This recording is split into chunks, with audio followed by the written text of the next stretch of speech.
Aleluia. Que bom.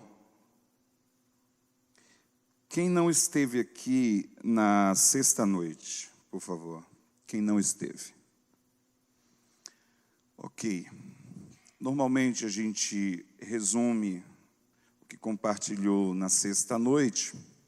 Como nós não tivemos no sábado à noite, teve uma festa bonita de casamento aí que eu estou sabendo. O negócio foi chique, né? Parabéns. E então nós vamos fazer um pequeno resumo do que nós compartilhamos, até para ajudar a situar aqueles que não estiveram aqui, e a gente prossegue daí, tá bom? Também, o que nós vamos compartilhar nesta manhã será um resumo de 4 horas de ministrações, que seriam 2 ministrações de 2 horas, a da sexta, a do sábado à noite e do domingo de manhã. Então, nós vamos condensar algumas coisas, e eu vou tentar fazer isso em 2 horas ou 2 horas e meia. Tá? Então, você fica tranquilo, você vai almoçar bem, vou ajudar para que sua fome aumente. Quando a gente está com mais fome, a comida é mais saborosa, enfim. Então, você fica tranquilo aí, tá? A gente normalmente já avisa antes, que é para todo mundo ficar em paz, ficar tranquilo, e enfim. Mas antes de resumir, eu tenho esse compromisso com esse povo lá do sertão, de onde nós formos, nós falarmos sobre eles. Amém? A intenção, como nós falamos, não é de trazer muita informação. Eu vou pegar aquela palavra do pastor e depois a gente volta aqui e fala sobre isso, tá? Mas o fato é que a igreja brasileira, ela conhece mais, bem mais, sobre a realidade do evangelho na África, sobre a realidade do evangelho na Ásia, do que sobre a realidade do evangelho dentro do próprio Brasil. A igreja brasileira sabe mais sobre África do que sobre Brasil. Nós temos regiões dentro do nosso país em que o índice de evangélicos é bem menor do que muitos países africanos, infinitamente menor. Por exemplo, o sertão nordestino, e eu quero falar uns 10 minutos sobre isso, tá? Vou cuidar aqui do relógio, só para a gente pontuar isso, eu tenho esse compromisso com esse povo. O sertão nordestino, e eu não falo Nordeste, porque se eu falar Nordeste, qual é a primeira coisa que vem na cabeça? Aguinha de coco, praia, né? E é bom demais. A gente vive ali no Ceará, é uma vida difícil, 600 quilômetros de praia. Pensa num negócio difícil demais. Outro dia eu estava em Brasília, um amigo meu, a gente estava almoçando, e o discípulo dele, muito engraçado, falou assim: pastor, eu preciso que o senhor me envie para o Ceará, pastor. Eu preciso fazer missões lá, eu quero evangelizar os bugueiros. Aqueles caras que vão ali dirigindo os bugs, ali nas dunas, pastor, aquele povo precisa de salvação, e eu preciso que o senhor me envie para lá, eles vão dirigindo, eu vou do lado, pregando para eles. Então, o sertão nordestino é uma faixa de terra. Se você sai 100, 150 quilômetros da costa, da Bahia até o Piauí, mas principalmente os estados do Pernambuco, Paraíba, Rio Grande do Norte, Ceará, tem uma faixa de terra. Nessa faixa de terra vivem fora, isso é um dado de uma pesquisa do IBOP, encomendado pela JUVEP, uma junta de missões da Paraíba. Eles encomendaram a pesquisa porque eles queriam saber o índice de evangélicos nessa região, sem contabilizar a sede dos municípios. Por quê? Porque na sede do município tem igreja. Pelo menos vai ter nem que seja só uma Assembleia de Deus, mas vai ter lá. Tem algumas cidades que só tem uma igreja, mas vai ter alguma coisa lá. E pelo fato de ter igreja na sede do município, dá-se a impressão, então, de que aquela região está evangelizada, está alcançada. Mas, segundo essa pesquisa, por exemplo, sem contabilizar a população que vive na sede dos municípios, vivem no sertão nordestino, somente nas áreas dos assentamentos, nos distritos, nas regiões fazendas, fora da cidade, vivem 12 milhões de pessoas, sem contabilizar a população da sede do município. Vivem 12 milhões de pessoas fora da sede dos municípios. no sertão somente. Desses 12 milhões de pessoas, segundo essa pesquisa, 0,2% são evangélicos. Não chega a 0,5% da população. E o povo brigando nos púlpitos com raiva porque não recebeu a oportunidade para pregar, a oportunidade para cantar, e fica brigando, se estapeando. E o povo, a população morrendo lá sem evangelho. Em 2012, quando chegando de um tempo que nós tivemos na Índia e Nepal, o Senhor nos encaminhou a começar um trabalho missionário no sertão nordestino. Nós estabelecemos uma base a 230 quilômetros de Fortaleza, com uma visão somente de implantação de igrejas em áreas isoladas. Hoje em dia nós não implantamos igrejas em cidade, eu não abro trabalho em cidade, não envio missionários para a região que já tem a igreja, nós só estabelecemos igreja onde não tem igreja.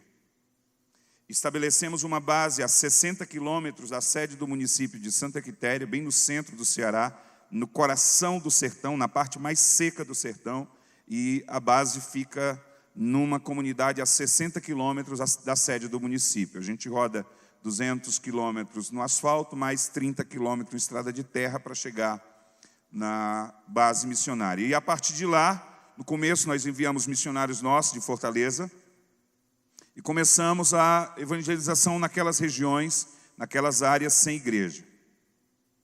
Hoje nós estamos em 26 comunidades, presentes dentro de 26 comunidades, comunidades que vão de 40 a 600 famílias,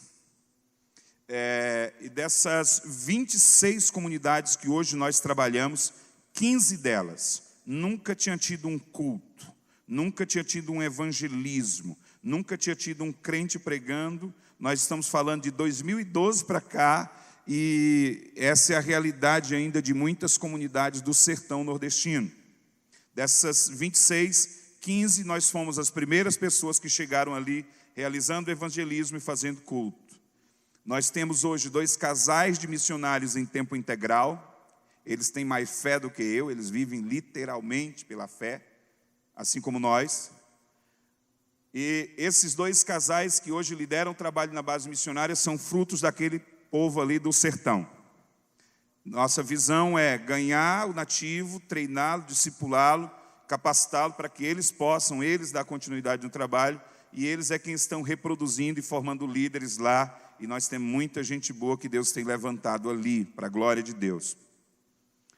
De 2012 a 2017, não posso falar ainda por 2018, porque o período de chuva no sertão deve ser de janeiro a abril, mas 2012, 13, 14, 15, 16 e 17 foram anos de seca, é a maior seca da história. Começou a se fazer registro em 1915, e dos registros que se tem, essa é a maior seca da história. Eu, pessoalmente, já estive em comunidades que têm 5 anos que não cai uma gota de água do céu. 5 anos.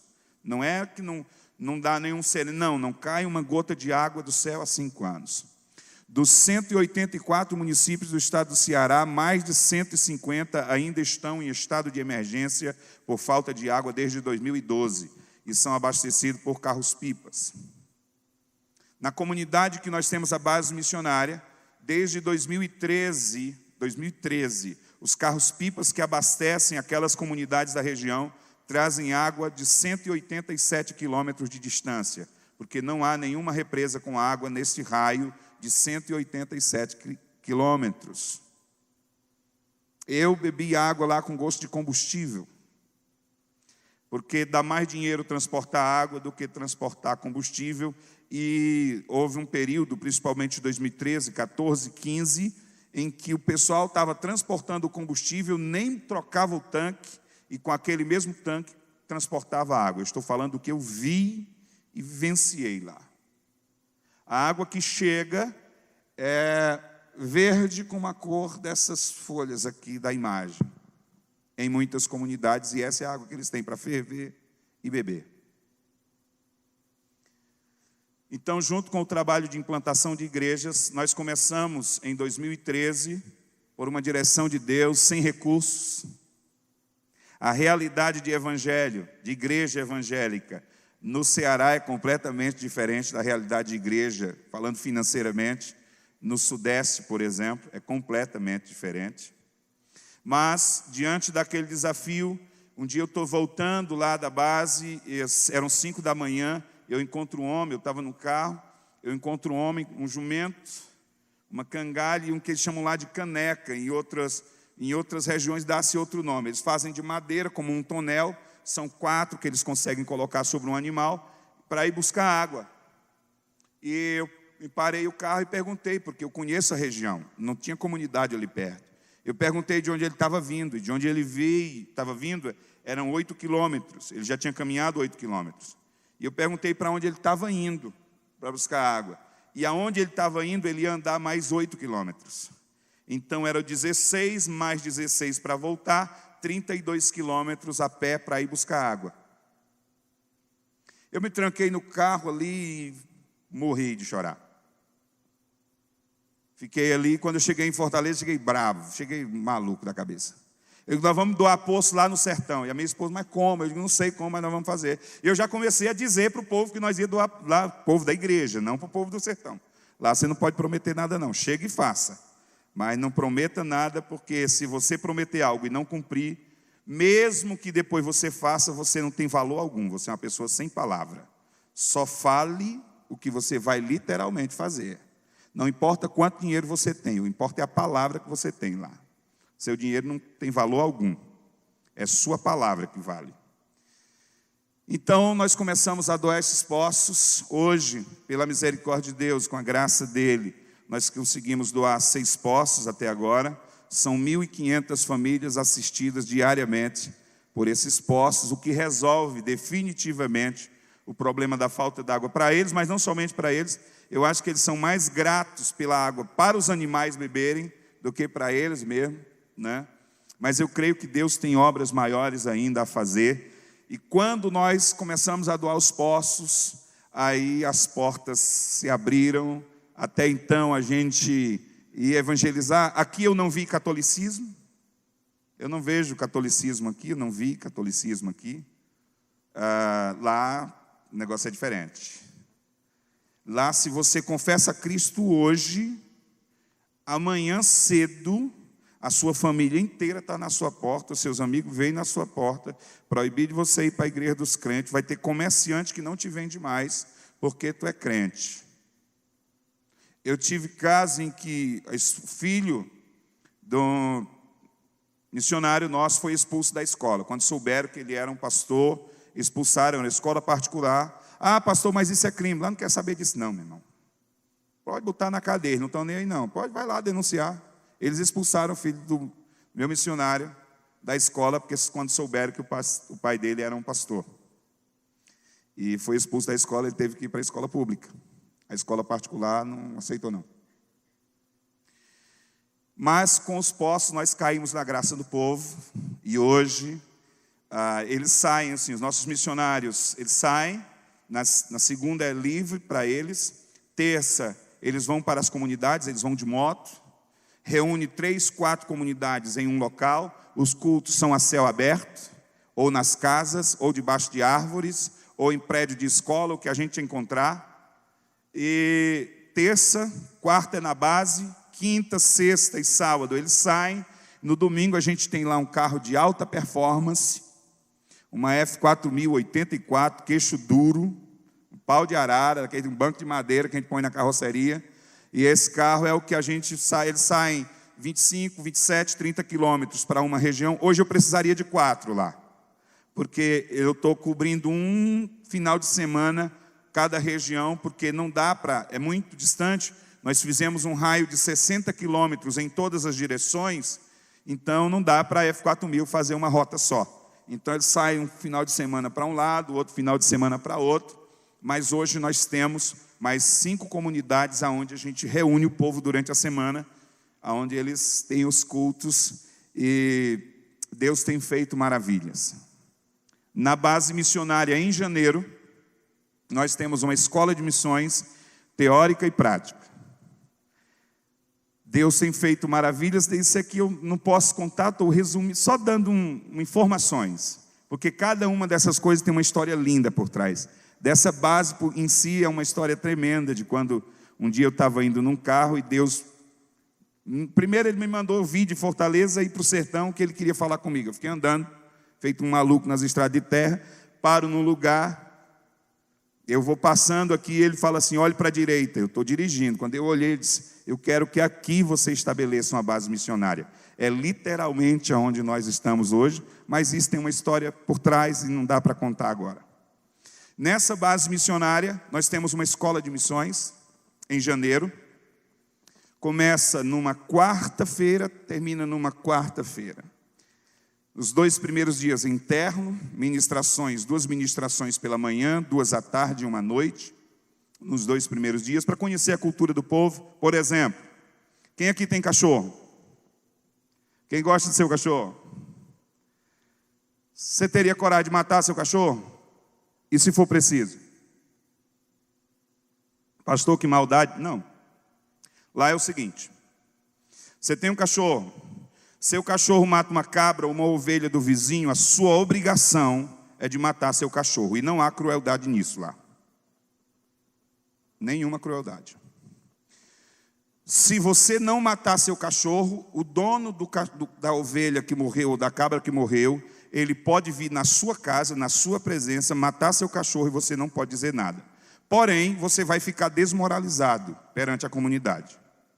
Agora, e ainda tem que pagar a ovelha ou as cabras que o cachorro matou. Mas se você matar seu cachorro, você não precisa pagar. E você fica respaldado na comunidade. Por quê? Porque as cabras e as ovelhas é a única fonte de renda que eles têm. Quando mata uma cabra ou uma ovelha, está tirando o alimento da mesa dos filhos. Então não há nenhuma crueldade para eles nisso. É um dever moral. Um dever moral. Porque um cachorro, depois que mata uma criação, uma cabra ou uma ovelha, ele acostuma e ele não para mais. Você pode amarrar ele 30 dias. Na hora que você soltar, ele vai matar. Ele não mata para comer. Ele só mata, derrama o sangue, ele mata 25 num dia. Ele não mata para comer. É só para matar e derramar o sangue. E quando ele faz isso uma vez, ele acostuma, não para mais de fazer. Só tem uma maneira, a morte. Então, os 2 primeiros dias nós vamos tratar sobre missões, caráter e missões. E cultura do povo. Do 3º dia em diante, até o final, são ministrações até meio-dia. E depois do meio-dia, do 3º dia até o último, montamos umas equipes de 6, 8 pessoas. Vai todo mundo para o Pau de Arara. Vamos aqui 30 quilômetros.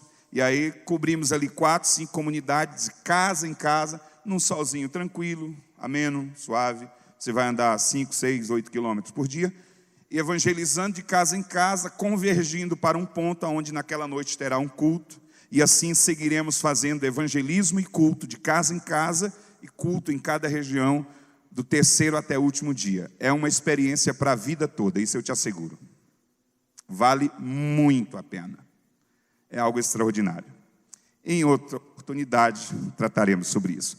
Amém? Obrigado por esse tempo. Eu tenho esse compromisso com esse povo e eu me comprometi com eles, de onde eu for falar sobre o que Deus está fazendo ali. Amém? Para os que não estiveram aqui na sexta-noite, nós temos tratado sobre um assunto que nós denominamos a ação do espírito de Jezabel. Como o diabo divide uma igreja. E vamos resumir rapidamente o que compartilhamos na sexta-feira. Primeiro, nós entendemos que a ação do espírito de Jezabel não é um demônio, mas uma ação organizada, progressiva, de várias classes de demônios, principados, potestades, dominadores, governos, forças espirituais do mal que atuam nas regiões celestiais, que contra uma igreja local atua para destituir, para tomar a autoridade que está investida sobre a figura do pastor. E essas ações vão se instalar dentro de uma igreja através da vida de pessoas que essas ações primeiro vão estabelecer fortalezas na mente, levando a gerar sofismas. Esses sofismas geram convencimentos que coordenam práticas. Então a pessoa vai viver dentro da igreja quebrando princípios, e dentro da igreja quebrando princípios, ela gera legalidade na vida delas, para que essas ações exerçam governo sobre a vida desses crentes, que embora crentes, estão dentro da igreja, mas têm prática de quebra de princípios na sua vida, e por conta disso, essas ações exercem governo. Aqui eu vou abrir um parênteses e dizer algo que eu não falei, por exemplo, na sexta-feira. Você que está anotando, anote isso aqui é muito importante. Jesus só é Senhor das áreas da sua vida que você não governa. Jesus só é Senhor das áreas da sua vida que você não governa. Eu quero ser generoso e eu vou usar a palavra porém. Talvez não devesse. Tá? Vamos lá. Jesus só é Senhor das áreas da sua vida que você não governa. Porém, e vou usar também a palavra talvez. Porém, se hoje tiver uma única área da sua vida que Jesus não é o Senhor, talvez Ele não seja Senhor de nenhuma das outras áreas da sua vida. Se Jesus não for o Senhor de uma única área da sua vida, não se iluda. Ele não é Senhor de nenhuma das outras áreas, por uma razão simples. Não se pode servir a dois senhores. Ou Ele é Senhor de tudo, ou Ele não é Senhor de nada. Muitos crentes estão vivendo dentro da igreja, mas Jesus não é o seu Senhor, porque se tiver uma única área da sua vida hoje, que Jesus não tem o completo senhorio, talvez Ele não esteja governando nenhuma das outras áreas da sua vida. Não se iluda com isso. Simples assim. Porque Ele não divide o senhorio dele com ninguém. Não se pode servir a dois senhores. Ou Ele é absoluta, completa e totalmente o teu Senhor, ou Ele não é Senhor em nada da sua vida. Então, como existem pessoas que quebram princípios, então essas ações exercem então governo sobre a vida desses crentes, e vão usar crente para destruir crente dentro da igreja de crente. Essas ações, então, uma vez que consigam encontrar as pessoas que ela vai manipular, então começam os ataques, a preparação para os ataques, onde Jezabel vai trabalhar para anular o culto ao Senhor, ou extinguir o culto ao Senhor. Vai tentar fazer isso, primeiro, calando a voz profética, ou seja, afastando da liderança aquelas pessoas que eram boca de Deus, aquelas pessoas que tinham um conselho, tinham uma palavra de sabedoria para os pastores, e afasta essa pessoa da liderança, para que elas não possam influenciar mais junto à liderança. Então Jezabel vai trabalhar para conduzir pecado para cima do altar, através das pessoas que ministram sobre o altar, ou vai conduzir pecado através da vida dos pastores. Quando não consegue fazer isso, tenta fazer isso através da vida daqueles que ministram o louvor, a palavra, mas Jezabel precisa profanar o altar. E uma vez que consiga fazer isso, então estimula o levantamento de falsos profetas, ou seja, pessoas que assumirão o lugar daqueles que antes eram boca de Deus para a liderança, e agora Jezabel tem pessoas próximas à liderança que trarão conselhos segundo o que essas ações vão manipular. Uma vez que está preparado esse ambiente, começam os ataques. Esses ataques se darão primeiro através da bajulação. Jezabel vai bajular, até ganhar confiança e espaço junto à liderança. Depois, com uma arma que nós chamamos arma de ocupação, é quando Jezabel está trabalhando para ocupar, não somente ocupar, mas ocupar e acumular o máximo de cargos, funções, ministérios que puder junto à liderança, para exercer manipulação sobre a vida daquelas pessoas que Jezabel agora tem autoridade sobre elas, e com isso, ir distanciando essas pessoas da liderança, pervertendo a visão que essas pessoas têm sobre seus líderes, sobre seus pastores. Depois Jezabel vai para uma arma que nós chamamos de arma de manipulação. É quando essa ação está trabalhando para afastar o corpo da cabeça, levar a igreja a rejeitar o seu pastor, de maneira que a igreja rejeita tanto, o corpo rejeita tanto a cabeça, que o corpo deseja então uma nova cabeça sobre o corpo. Jezabel vai fazer essa manipulação através de vínculos de amizade, por meio de fofoca, dissensões, contendas, muitas conversas, para exercer manipulação e controle. Vai fazer isso alegando falta de interesse pela alma das pessoas, por parte dos pastores. Vai alegar falta de tempo e vai alegar falta de condições morais para continuar pastoreando sobre sua vida. E uma vez que haja essa rejeição, as pessoas então pervertem a visão que têm sobre o pastor ou sobre a liderança e veem eles como omissos, relaxados, interesseiros e por aí vai. Por último, nós tratamos sobre a última arma que nós chamamos de rebeldia para a morte, que é quando Jezabel está antecedendo a tentativa de tomada e de divisão da igreja. E nós concluímos na sexta-feira falando que só tem uma maneira de extinguir a ação de Jezabel de dentro de uma igreja, que é se Jezabel for morta. Jezabel precisa ser atropelada. Eu disse que demandaria pelo menos 1 hora para nós tratarmos sobre esta resposta a essa pergunta, sobre como exterminar a ação de Jezabel de dentro de uma igreja. Então nós vamos partir desse ponto. O texto que nós temos usado por base é 1º livro dos Reis, no capítulo de número 21, dos versículos 1 até o 16, e nós vamos reler somente os versículos 15.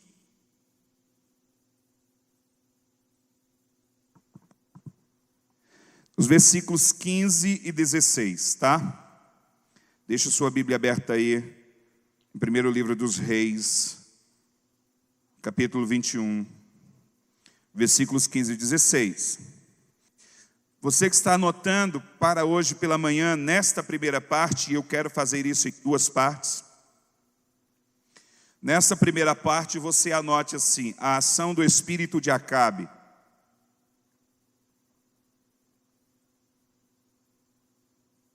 Como Jezabel manipula a liderança. A ação do espírito de Acabe, como Jezabel manipula a liderança.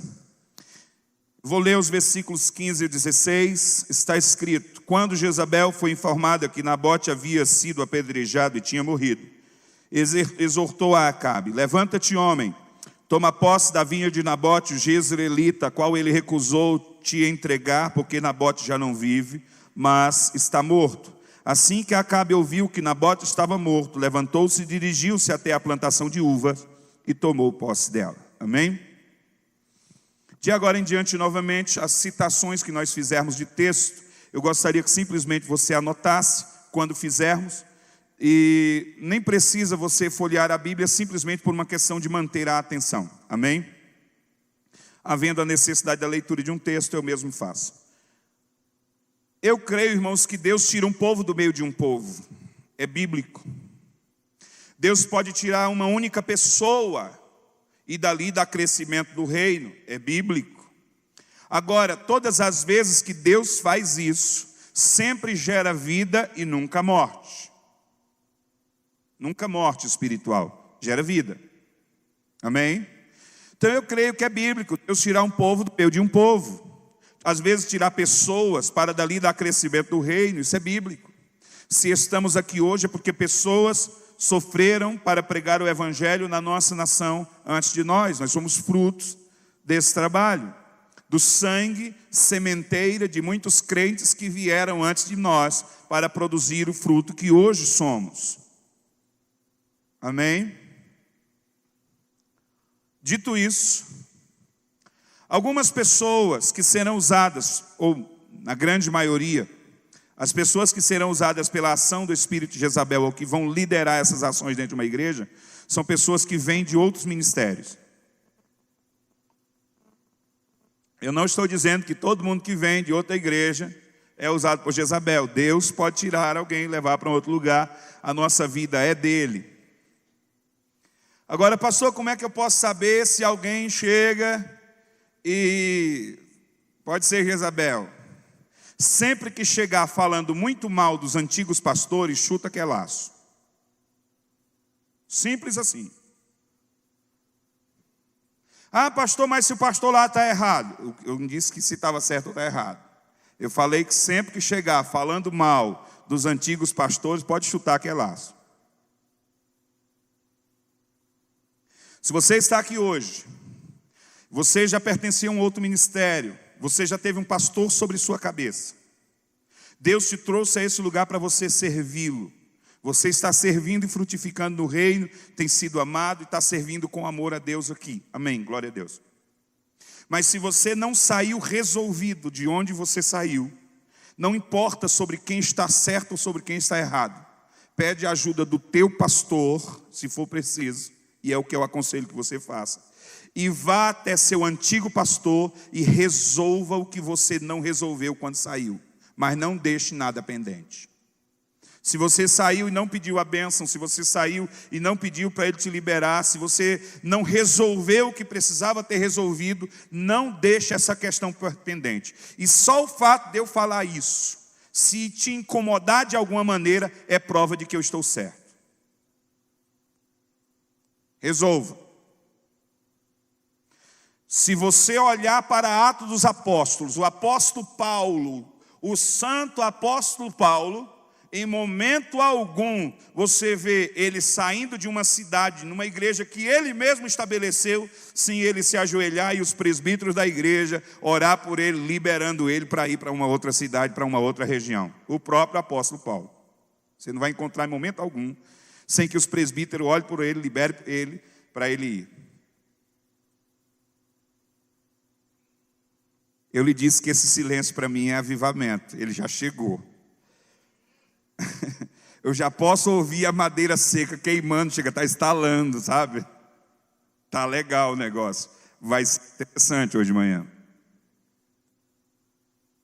Amém?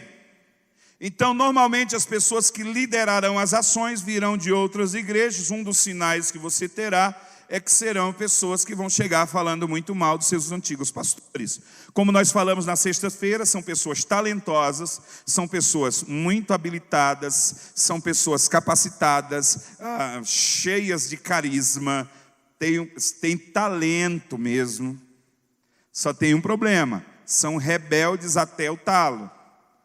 Falam mansos, se mostram humildes, muito espirituais, agora tenta confrontar, que aí você vai descobrir a real natureza dessas pessoas.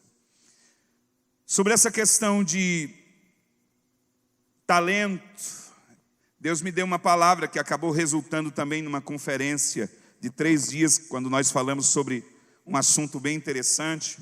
Eu estava um dia adorando ao Senhor, e por ter o contato com muitos pastores, com muitas igrejas, e ver o sofrimento de muitos pastores, eu estou orando, e orando nesse sentido, eu digo, Deus, Senhor, tem muitos pastores que às vezes encontram uma pessoa, está na lama, está lá na sarjeta, acabada, vida destruída, e esse pastor vai lá e cuida, ama, ampara, acolhe, limpa, trata, e vê naquela pessoa tantos talentos, tanta capacidade. E esse pastor vai investir tempo, treinando, discipulando, amando. Deixa de ter tempo com a família, deixa de ter tempo com a esposa, com os filhos. Às vezes para dedicar tempo àquela pessoa. Para ajudar a crescer exatamente naquilo que desponta ali como talento. E orando assim. Eu digo, às vezes, esse pastor, ele investe bastante tempo, demanda tempo, isso leva anos, até você ver aquela pessoa capacitada. E eu dizendo para Deus, Deus, e quando chega na hora dessas pessoas frutificarem, muitas delas simplesmente nem dizem nada, viram as costas e vão embora. É aqueles anos de dedicação daquele pastor, e aquele talento todo que aquela pessoa tinha, e usando essas palavras. Aí o Senhor me interrompe, ele diz, Giovanni, sabe qual é o problema de vocês, pastores? Vocês gastam muito tempo com os talentosos e não com os leais. E ele está certo. Isso tem alguns anos que o Senhor falou isso comigo. E desde então eu fui rever e fui olhar para como que Jesus tratava com as pessoas. E Jesus gastava tempo com os leais. Tinha uma multidão de aproximadamente 2.500, 3.000 pessoas que ia quando sabia que Jesus estava num lugar e iam lá para ouvi-lo. Desses, cerca de 250 seguiam ele para onde ele ia. Desses 250, 72 ele enviava. Desses 72, só 12 eram discípulos diretos dele. Era a igreja que ele pastoreava, era 12 pessoas. Mas desses 12, só 3 Jesus chamava para orar com ele. Mas desses 3, só um reclinava a cabeça sobre o seu peito. Esse era o que estava mais presente. Jesus gastava mais tempo com esse do que com os outros, porque esse tinha liberdade até para reclinar a cabeça no seu peito. Quando Jesus estava na cruz, aonde estavam os outros 10? Porque um foi se matar. 10 correram, só um ficou no pé da cruz. Quem? Aquele que reclinava a cabeça no peito. O que Jesus gastou mais tempo, o mais leal. João estava correndo o risco de ser morto ali. Os outros sabiam desse risco e foram se esconder. O leal ficou. Nós gastamos muito tempo com talentosos e não com os leais. Eu não quero nem saber se alguém tem talento hoje em dia. Porque você não impressiona Deus por aquilo que você é capaz de fazer. E Jesus não foi para a cruz por causa daquilo que você pode fazer para Ele. Jesus foi para a cruz por sua causa, pela sua alma, pela sua salvação, e não por aquilo que você pode produzir para Ele no reino. Então aquilo que você faz não me impressiona. Nunca vai me impressionar.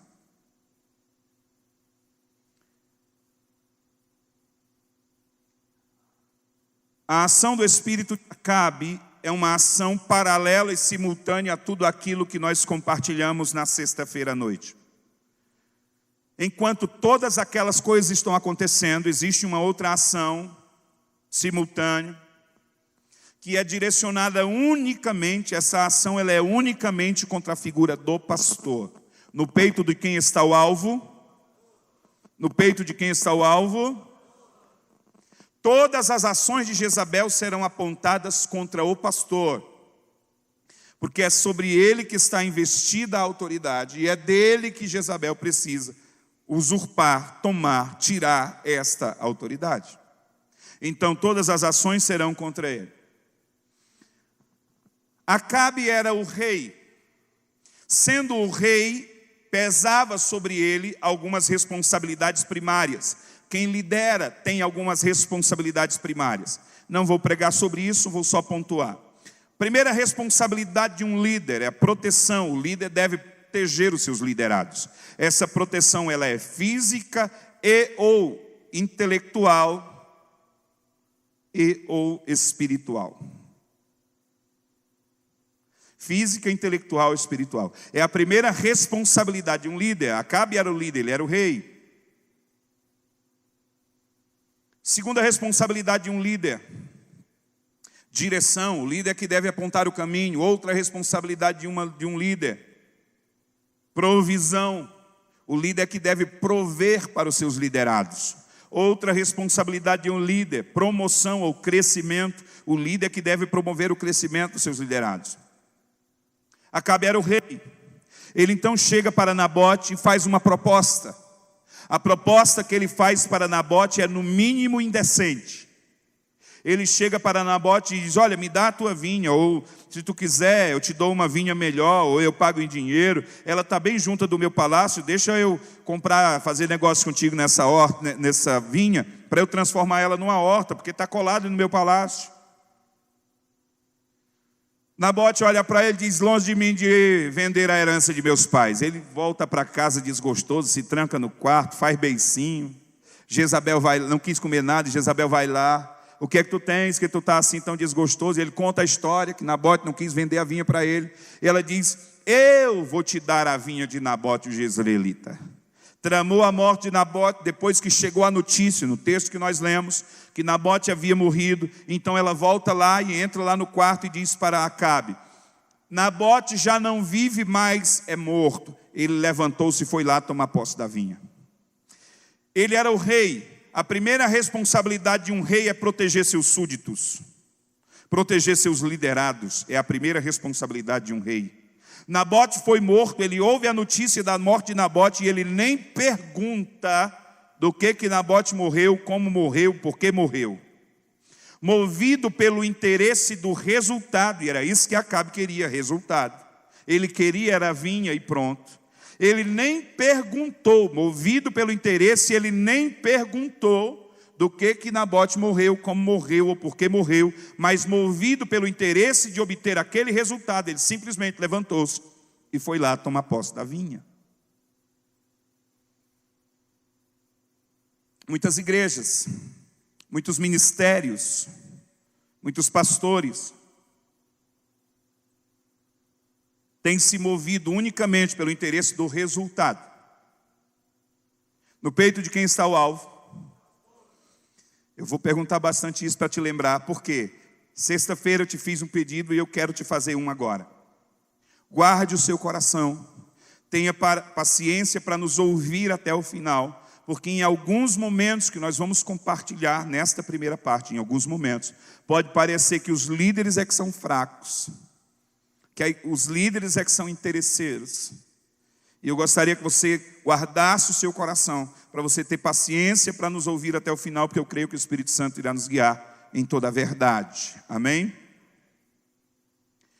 Quando Acabe chega para Nabote e faz a proposta, e diz: me dá a tua vinha, me vende, pago ela em dinheiro, te dou uma vinha melhor. A proposta que ele está fazendo é, no mínimo, indecente. Por quê? Quando o povo foi tirado por Deus do Egito, e depois dos 40 anos no deserto, quando eles entram e atravessam o Jordão e começam a conquistar a terra, leva 5 anos de guerra ali, repartindo a terra, tomando posse dela. Aquelas tribos, que eram 11 tribos que iam receber terra, a tribo de Levi não receberia terra, a terra seria dividida em 12 partes, porque a tribo de José receberia 2 partes. Então a terra foi dividida em 12 partes, em 11 tribos. O Senhor disse que ele mesmo era a herança dos levitas. Então a terra foi dividida em 12 partes, de acordo com cada tribo, de acordo com cada família de cada tribo. E aquela terra que pertencia àquela família, agora era por estatuto perpétuo. Pertenceria àquela família de geração em geração. Não poderia ser negociada, vendida, não poderia ser. Se ocorresse, por exemplo, o fato de alguém ficar endividado, e por conta da dívida, a sua terra ser tomada com o pagamento da dívida, ele teria 7 anos para resgatar, 6 na realidade. O 7º teria que ser um ano livre. Então, com 7 anos, ele tinha que a terra ser devolvida. Mas mesmo que aquela pessoa tivesse sido levado ele, a esposa e os filhos, como é o caso daquele homem que morreu, e a viúva foi falar com o profeta Eliseu e diz: olha, o teu servo morreu, e os credores estão na porta querendo levar os nossos filhos, porque era uma lei, se alguém estava endividado, para pagamento da dívida, poderia ser levado os seus bens, as suas terras, ele mesmo, a esposa e os filhos, para viver como escravo. Depois de 6 anos, tinha a lei do servo da orelha furada. Digamos que se a pessoa dissesse: não, mas isso, eu quero continuar teu servo para sempre, aí ia lá na porta, furava a orelha daquele servo e ele ia agora escravo por amor. Mas os judeus não podiam fazer isso, ficar com as terras dos outros, comprar, ainda que fosse tomada por dívida. Chegou 7 anos, não conseguiu pagar, ele continuaria, o credor continuaria com a terra até o ano do jubileu, e a cada 50 anos, esse ano do jubileu, há um perdão total da dívida, e a terra tinha que voltar para aquela antiga família, porque ela não poderia sair daquela família de geração em geração. Um estatuto perpétuo seria abominação aos olhos do Senhor. Por isso está escrito no livro dos Provérbios, um texto que às vezes as pessoas usam até para usos e costumes e dizem assim: não removais os marcos antigos. O que está se referindo ali é porque os pais morriam, os filhos iam lá, removiam o marco da terra, vendiam um pedaço da terra e remarcava bem aqui a terra novamente. E o Senhor está dizendo: não removais os marcos antigos. Ele está dizendo: não venda a herança que o Senhor te deu, porque ela pertence a essa família de geração em geração. A proposta que Acabe fez era absurda. Nabote diz: longe de mim de vender a herança de meus pais. Ele não poderia fazer isso. Era abominável aos olhos do Senhor. Mas Acabe, movido pelo interesse, quando chega a notícia da morte de Nabote, ele sequer pergunta por que ele morreu ou do que ele morreu. Ele estava cego, visando unicamente o resultado que Jezabel estava ali trazendo. Existem dois objetivos principais desta ação que nós denominamos ação do espírito de Acabe, que é uma ação de manipulação, que esses dois objetivos principais estão relacionados à figura do pastor. Primeiro objetivo dessa ação que nós denominamos ação do espírito de Acabe. Primeiro objetivo: provocar uma euforia no coração dos pastores, de maneira que se encantem pelos resultados que estas pessoas, usadas por Jezabel, trarão. Essas pessoas dão resultado.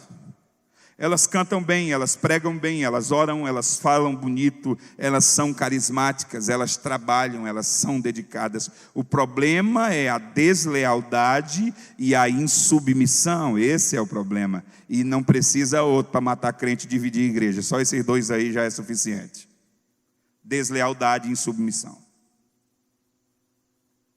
Mas Jezabel vai trabalhar para provocar uma euforia no coração dos pastores, de maneira que se encantem pelo resultado que essas pessoas apresentam.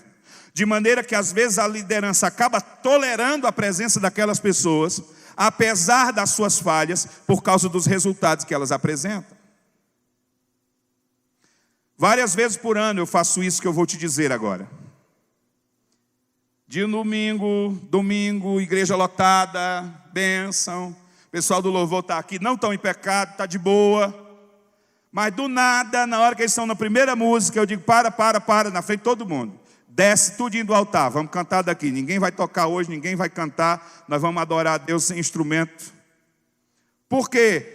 Para eles lembrarem e guardarem o coração que Deus não precisa desses instrumentos sendo tocados. Deus precisa que eles sejam verdadeiros adoradores e mais nada. Eu faço isso várias vezes por ano.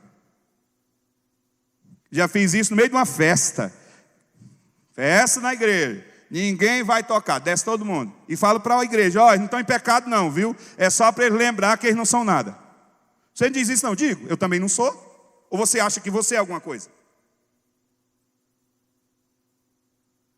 Eu, sem o Espírito Santo, eu não penso que eu presto não, eu não presto não. Eu, sem o Espírito Santo, eu não valho nada. Eu não sou bom não, meu irmão. Eu, sem o Espírito Santo, eu sou um saco de lixo podre. Não se ofenda, mas você não é diferente de mim.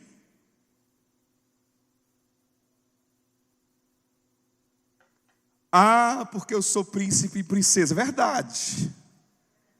Mas você não nasceu assim não, sabia? Não. Todos nós já nascemos, meu filho.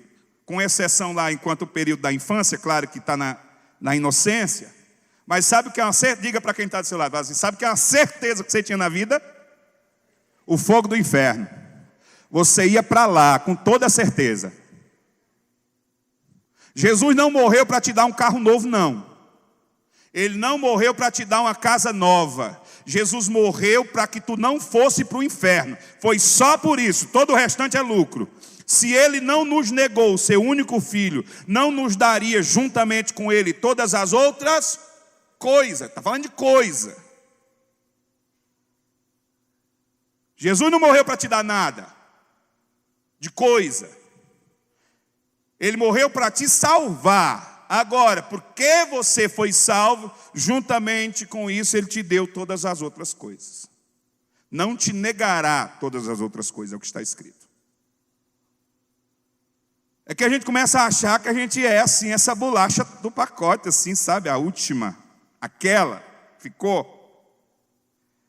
Olhe para quem está do seu lado e diga assim: ei, dá uma baixadinha na sua bola aí, viu? Fala assim, pode falar mesmo, diga: ei, você não é essa Coca-Cola toda não. Aquele que estiver em pé, cuide, mas é cuide mesmo, cuide para que não caia. Porque todo mundo tem um calcanhar de Aquiles, todos têm. O diabo é burro, mas nem tanto, ele já sabe o que funcionou no passado para aprisionar você. Ele não muda de tática, é a mesma coisa, não vigia nessa área aí não, que antes o diabo te aprisionava, para ver se você não cai de novo. É uma vigilância constante até o fim da vida. Tem crente que acha assim: ai Jesus, eu vou jejuar, eu vou orar, e o Senhor vai arrancar de mim essa natureza pecadora. Nunquinha isso vai acontecer. Quem aqui sabe o que é um jucazeiro? Uma árvore, jucá. Não, vou explicar para você. Lá no sertão tem o jucá. Ele verdinho. Você quebra um galho de jucá, grossura desse dedo aqui, assim, você quebra ele, você faz isso aqui com ele é flexível. Agora você corta ele, um galho,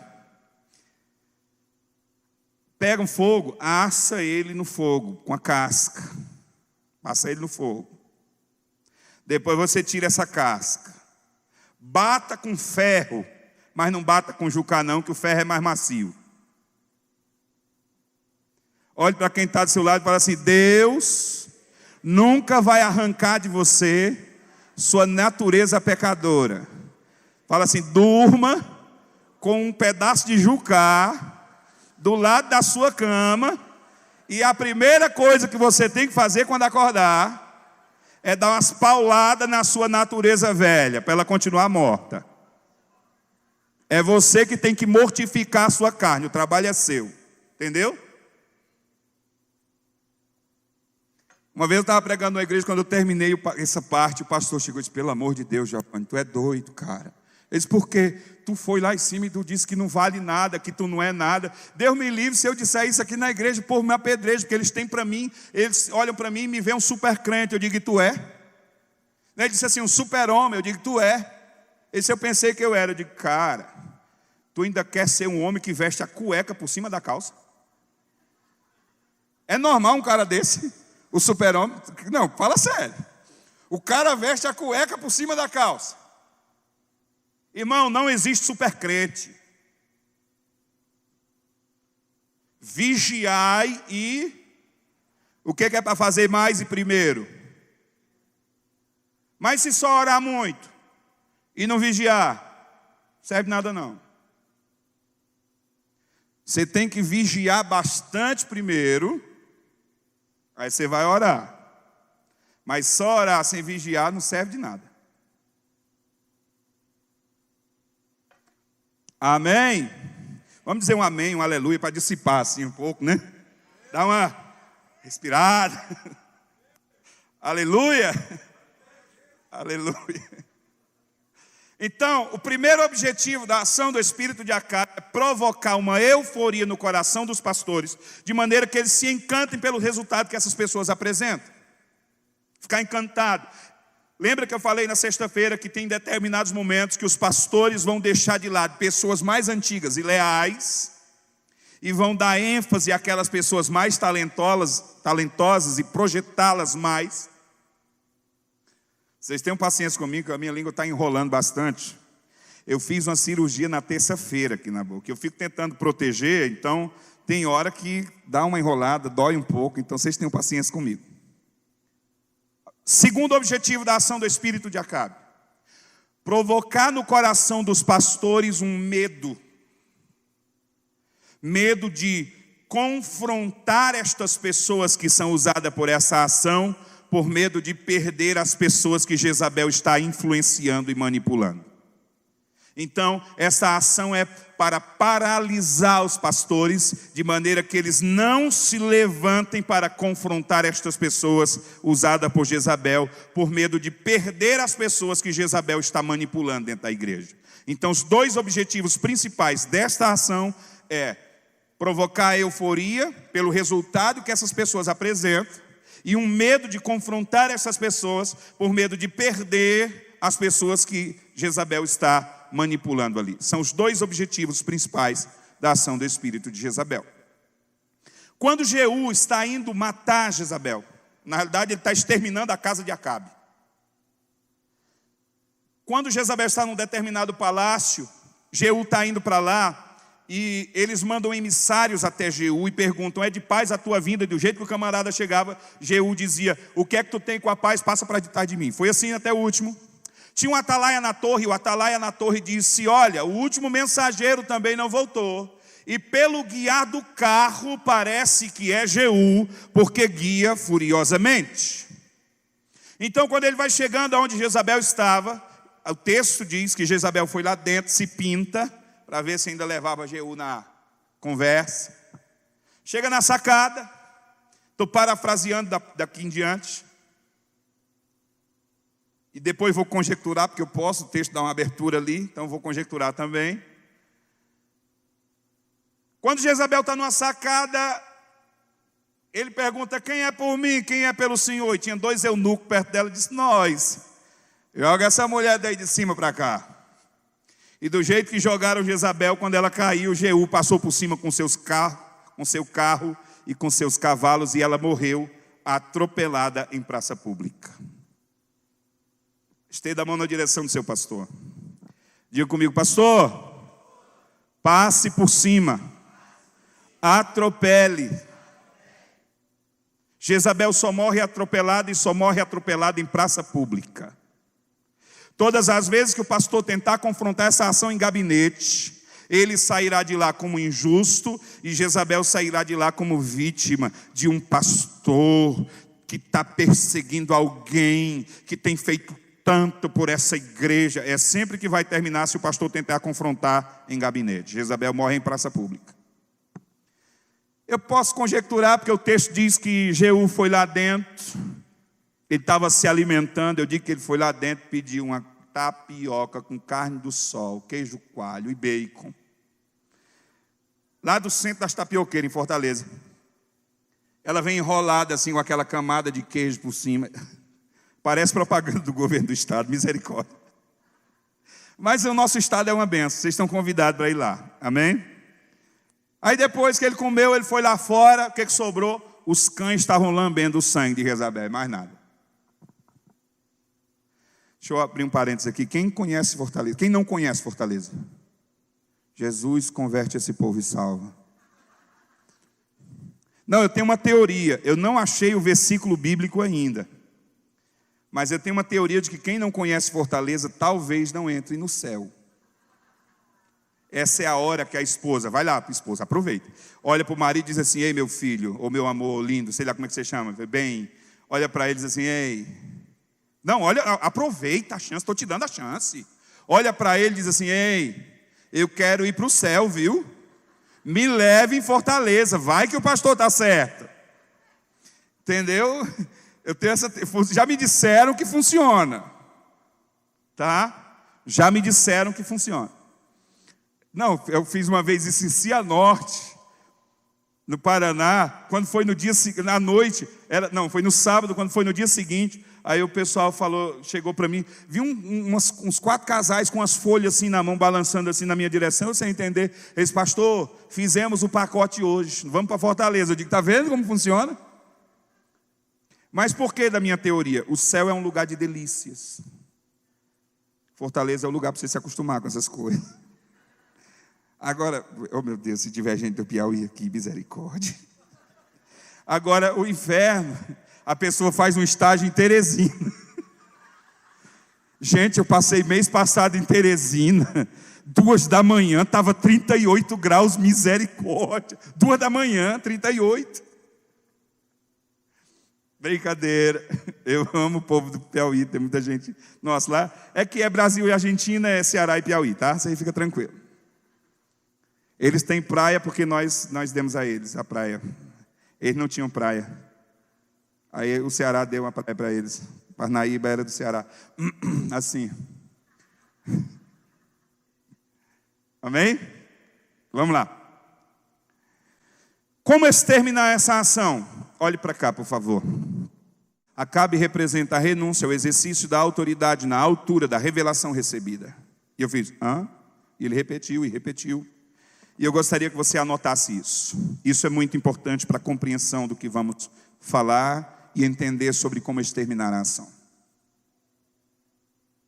Acabe representa a renúncia ao exercício da autoridade. Eu peguei agora esqueci, lembrei que eu esqueci o lenço. Wanda, eu vou falar em Wanda, o coraçãozinho vai sair dos olhos. Wanda, quando ela me vê, ela fica, às vezes, antes de eu sair, ela já põe lenço, põe tudo. Mas estou de boa, gente, só está tranquilo, que os servos de Davi já ficam tudo atentos, né? O que sai da boca, né? Mas ela me... Amor, você esqueceu. Você lembrou do lenço? Ela liga para perguntar essas coisas. Você está lembrando? Você está com lenço no bolso? Vocês precisam conhecer Wanda. Wanda é uma figura. Figuraça. Vamos fazer 25 anos de casados. Sexta-feira Santa agora. 25 anos de casado. Vamos lá. Acabe representa a renúncia ao exercício da autoridade na altura da revelação recebida. Acabe representa a renúncia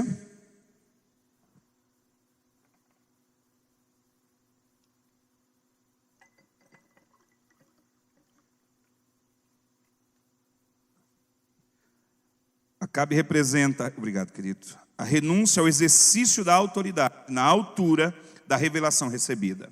Amém? Olhe para cá um instante, por favor. Para entendermos como exterminar a ação de Jezabel, nós precisamos entender o que representa Acabe. Acabe representa a renúncia ao exercício da autoridade na altura da revelação recebida. Para entender isso, precisamos entender algo antes sobre chamado. Então nós vamos entender sobre chamado. Entendendo sobre chamado, nós vamos entender sobre o que representa Acabe. Entendendo sobre o que representa Acabe, nós vamos entender sobre como exterminar essa ação de dentro de uma igreja. Amém? Quantos aqui creem que tem um chamado? Levanta a mão aí, por favor. Existem dois níveis. Um que é o nível universal. Esse nós não vamos falar sobre isso. Nós falamos sobre isso na escola de missões, nós temos lá, nesse treinamento missionário. Esse universal... Eu digo que tem uma coisa interessante sobre isso. Pergunta aí para quem está do seu lado assim: você tem chamado para evangelizar? Eu já escutei, irmãos, tanta coisa interessante sobre isso. Já ouvi gente dizer assim: olha, eu queria tanto, eu acho tão bonito quem evangeliza, mas eu queria tanto, mas eu não tenho esse chamado. Meu chamado é louvar, eu fui chamado para interceder, eu fui chamado para pregar, mas esse chamado para ir pregar para as pessoas, eu não tenho. Eu queria tanto ter. Olha para quem está do seu lado e fala assim: ninguém tem. Pastor não tem. Fala assim: ninguém tem esse chamado. Não, pastor, ai que alívio. Não, ele não existe esse chamado. Chamado para evangelizar as pessoas, ninguém tem não. Tem uma ordem, é diferente. Ele mandou você ir. Ele disse: ide por todo o mundo e pregai o evangelho a toda criatura. Ele não perguntou se você sabe, se você gosta, se você quer. Ele mandou você fazer isso. Ah, mas eu não vou. Olha para quem está do seu lado, abre um sorriso e diga assim: problema seu. Deus não vai deixar de prestar contas com você e cobrar você daquilo que Ele mandou você fazer. Quem aqui tem filhos? Aí seu filho, sua filha está lá no videogame, no celular, na TV, no computador. Aí você fala assim: filho, filha, pare aí, desliga isso aí, vai lá fazer a sua tarefa lá da escola. Aí, dia seguinte, chega uma mensagem, ou manda um escrito lá na agenda, ou manda um bilhete lá para o pai ou para a mãe comparecer lá na escola. Quando chega lá, você passa a maior vergonha da sua vida, porque seu filho não fez a tarefa que você mandou ele fazer. Aí você, como pai, mãe, que passou a maior vergonha da vida lá na escola, vai passar num supermercado, numa padaria, numa loja, em algum lugar, e comprar uma caixa, não, na Cacau Show logo. Aí você vai na Cacau Show, você está muito feliz com seu filho, orgulhoso, com a sua filha, orgulhosa dela. Então você compra uma caixa de bombons lá na Cacau Show. Aí chega para o seu filho, para a sua filha: papai está tão orgulhoso de você, desobedientezinho do papai. Mamãe está tão orgulhosa de você, sua desobedientezinha. Eu trouxe chocolate para você. Você faria isso? E por que você acha que Deus vai fazer quando você chegar no céu? Você não faz o que Ele mandou. E aí o crente fica: eu não vejo a hora de chegar lá na glória, ruas de ouro, mar de cristal, receber minha coroa. Irmãos, eu fico assim com esses crentes que dizem: eu quero minha coroa. Mas a Bíblia diz que nós vamos receber. Verdade. Pergunta aí para quem está do seu lado: você tem coragem de usar uma coroa na presença de Jesus? Ô pastor, não corta meu barato, não. Porque eu passei a vida toda: eita, estou botando mais uma pedrinha na minha coroa, né? Beleza, bota bastante pedrinha, vai ficar muito bonito. Deve. Eu quero saber se você tem coragem de usar uma coroa na presença dEle. Isso é que eu quero saber. Pastor, mas Ele vai dar. Vai. Você sabe dos anciãos que estão lá? O que é que eles fazem? Eles se prostram. Eles tiram as suas coroas e jogam aos pés dEle. A coroa que você vai receber é para que você renda a Ele toda a honra, toda a glória, todo o louvor, toda a majestade, domínio, governo, poder, soberania, de eternidade a eternidade Ele é.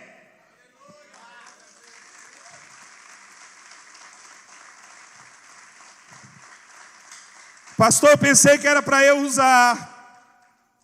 É para você lançar tudo aos pés dEle. Porque tudo foi colocado, foi posto ao estrado dos seus pés. Tudo. Nos céus, na terra, acima nos céus e embaixo da terra. Tudo. Tudo. Então vamos lá, esse aqui é outro assunto. Esse chamado aí é outra coisa. Vamos para o chamado pessoal. Quantos aqui tem um chamado? Esse aqui, vamos lá, esse você tem. Esse está beleza, fala aí, você que está do seu lado. Esse aqui você pode usar. Esse aqui você pode dizer que tem. Amém? Quando, digamos que você tem um chamado para fazer missões em Nova York. Deixa eu te ensinar mais uma coisa aqui, irmão. Vamos lá, outro parênteses aqui. Sabe aquela hora, eu novo na fé, meu pastor, a gente tinha uma igreja pequena, e o meu pastor ficava aqui, desse lugar, Deus vai levantar homens que vão mover nessa nação, Deus vai usar eles na palavra.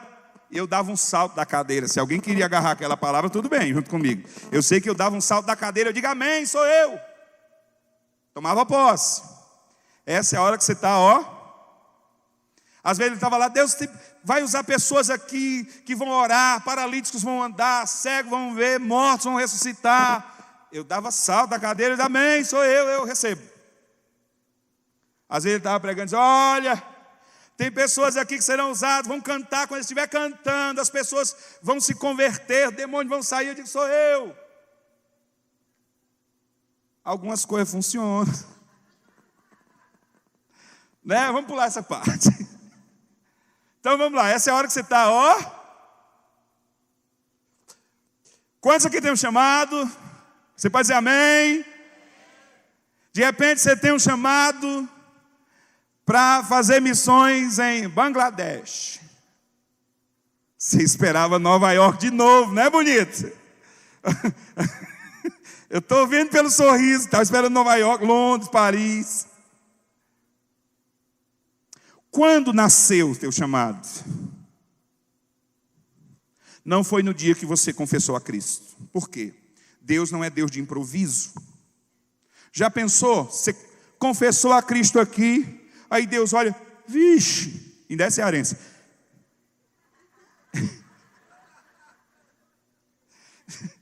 Eu preciso fazer alguma coisa, eu não pensei em nada para ele, para ela. Deus não fez isso. Seu chamado não nasceu no dia que você confessou a Cristo. Também não foi no ventre da sua mãe. No ventre da sua mãe você pode ser separado para um propósito dentro do teu chamado eterno. O seu chamado, mantenha seus olhos aqui um instante, foi gerado na eternidade em Deus desde antes da fundação do mundo. Efésios 1:4. O Senhor nos elegeu nele desde antes da fundação do mundo. Foi ali que foi gerado o teu chamado, na eternidade em Deus, desde antes de Deus criar o mundo. Você estava em Deus desde antes de Deus criar o mundo. Veja bem, Deus não criou o mundo para depois criar você no mundo, não. Deus gerou você na eternidade e depois criou o mundo para colocar você. Você estava nele desde antes de o Senhor criar o mundo, desde antes da fundação do mundo. A eternidade não é a intenção de nós compartilharmos agora sobre isso, nesse momento, até porque a nossa mente humana ela é extremamente limitada a respeito disso, sobre a eternidade. Mas precisamos pontuar algumas coisas aqui. Eu gostaria que nesse momento você mantivesse os seus olhos aqui e depois você faz suas anotações. Quem aqui já sentiu saudade do céu? Assim, aquela sensação de que está com saudade de lá. Agora, como que você sente saudade de um lugar que você não esteve? Diga para mim assim: ei, pastor, eu estava lá, sim. Como assim? Isso mesmo que você ouviu. O espírito, o pó volta ao e o espírito vai para Deus ou volta? O que está escrito? Volta porque já veio? Sim, porque já veio, por isso que volta. Você estava em Deus na eternidade. Seu espírito é eterno. Você estava em Deus na eternidade, o Senhor fez o homem do pó da terra, soprou sobre suas narinas e o homem se tornou alma vivente. E quando acabar a vida, o pó volta para o pó e o espírito volta de onde para onde? O lugar de onde ele saiu, volta para Deus de onde ele saiu. O Senhor nos elegeu nele desde antes da fundação do mundo. Nós estávamos na eternidade em Deus. Mantenha seus olhos aqui, por favor. Deus se move na eternidade. Na eternidade não há fim nem começo. A nossa mente dá um nó nesse negócio. Mas vamos lá, mantenha os olhos aqui. Na eternidade está escrito na Bíblia assim: o que era, já foi. E o que há de ser, também já foi. Na eternidade tudo é agora, tudo. Jesus está nascendo agora, morrendo agora, sendo crucificado agora, voltando agora. Nós estamos lá agora, e como que a nossa mente vai entender um negócio desse? Mas na eternidade tudo é agora. Nós estávamos em Deus na eternidade. Diga comigo, nós estávamos na eternidade. Mantenha os seus olhos aqui, por favor. O Senhor nos tira da eternidade nele e nos coloca no tempo e espaço. Então, Deus fez o homem do pó da terra, soprou sobre suas narinas e o homem se tornou alma vivente. E agora, o Deus que habita na eternidade, sai da eternidade e vem para o tempo e espaço. E o Verbo se fez carne e habitou entre nós, cheio de graça, unigênito do Pai, para que o Deus da eternidade, que veio para o tempo e espaço, viesse morar dentro de nós no tempo e espaço, para nos conduzir novamente para dentro da eternidade. Agora, vamos lá. Deus nos tira da eternidade e nos coloca no tempo e espaço. E a eternidade ficou lá, ficou. E Deus sai da eternidade e vem para o tempo e espaço. O Verbo se faz carne, ok. E o que ele fez com a eternidade? Está escrito, e ele pôs em Eclesiastes a eternidade no coração do homem. A eternidade agora está dentro de você. É o que está escrito. Preste atenção nisso.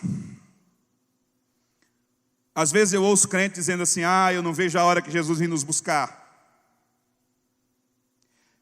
Não vejo a hora de eu entrar na eternidade. O que eu vou dizer debaixo do sangue de Cristo, de umas conversas que nós já tivemos. Se um assaltante apontar uma arma para a minha cabeça, uma .40, e apertar o gatilho, o máximo que pode acontecer é esfacelar meu crânio, estourar meu cérebro, meu corpo cai ali, mas eu não posso morrer. Eu nunca mais vou morrer. Quem aqui está vivo? Pergunta para quem está do seu lado, tem certeza? Posso beliscar você? Jesus disse assim, aquele que está vivo, quem está vivo diga amém. Então beleza, primeira parte cumprida. Jesus disse, aquele que está vivo e crê em mim. Quem aqui está vivo e crê em Jesus diga amém. Preste atenção no que Jesus disse. Aquele que está vivo e crê em mim nunca morrerá. Bate no ombro de alguém e fala assim, ei, a eternidade não vai começar. A eternidade já começou. Você já vive eternamente. Você nunca mais vai morrer. Você já vive eternamente. A morte não tem o poder de te matar. Você já vive eternamente. Posso te mostrar isso na prática. Quem aqui já viveu momentos, por exemplo, você está adorando, ou você está num culto, a ministração da palavra, ou lá na sua casa, no seu carro, e de repente você está ali naquele momento, adorando, ou algo assim, você pensa assim, poxa, eu acho que já estou aqui há uma meia hora, que você se dá conta que passou 2 horas, 3 horas, e você não se deu conta disso?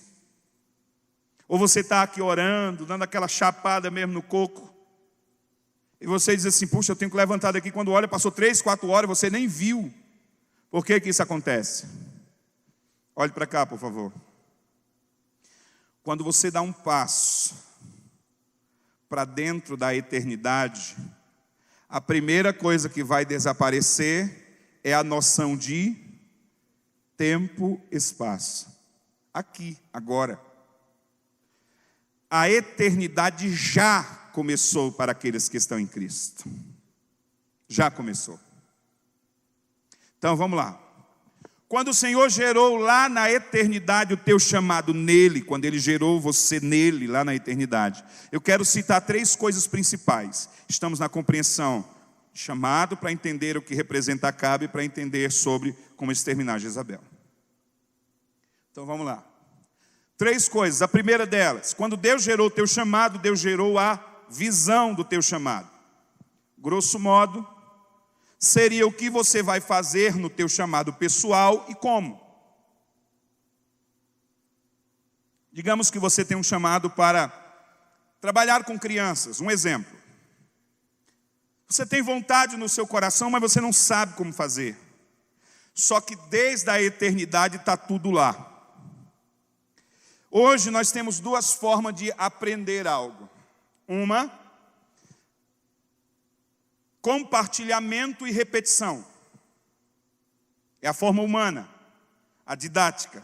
Compartilhamento, repetição. Alguém compartilha um conhecimento e a prática repetitiva disso faz a pessoa então aprender aquilo. Por exemplo, quem aqui sabe tocar um instrumento? Um instrumento, um violão. Seu nome, querido? Alessandro. Alessandro toca violão. Violão? Guitarra, ok. Quem aqui não sabe tocar violão? Seu nome, querido? Cássio. Eu vou dar 6 meses para o Cássio sentar com o Alessandro. O Alessandro compartilha o conhecimento e o Cássio Repete. 6 meses, tá bom? 6 meses você está tocando, beleza. Compartilhamento e repetição. Da mesma forma, o entendimento de um texto, você não entende, o outro entende, e aquele compartilha, e o fato disso vai gerar conhecimento. Ok. Existe uma outra maneira. Qual? Depósito eterno no seu espírito. Tudo que vem da eternidade vem pleno. Quando o Senhor colocou lá dentro do teu chamado, a visão do teu chamado, Ele está pleno lá, pleno. Nós não temos ainda o conhecimento total. Digamos, você vai trabalhar com crianças, você tem uma vontade, você tem um desejo, aí você começa a estudar, e você tem conhecimento sobre, enfim, você vai se aperfeiçoando naquilo.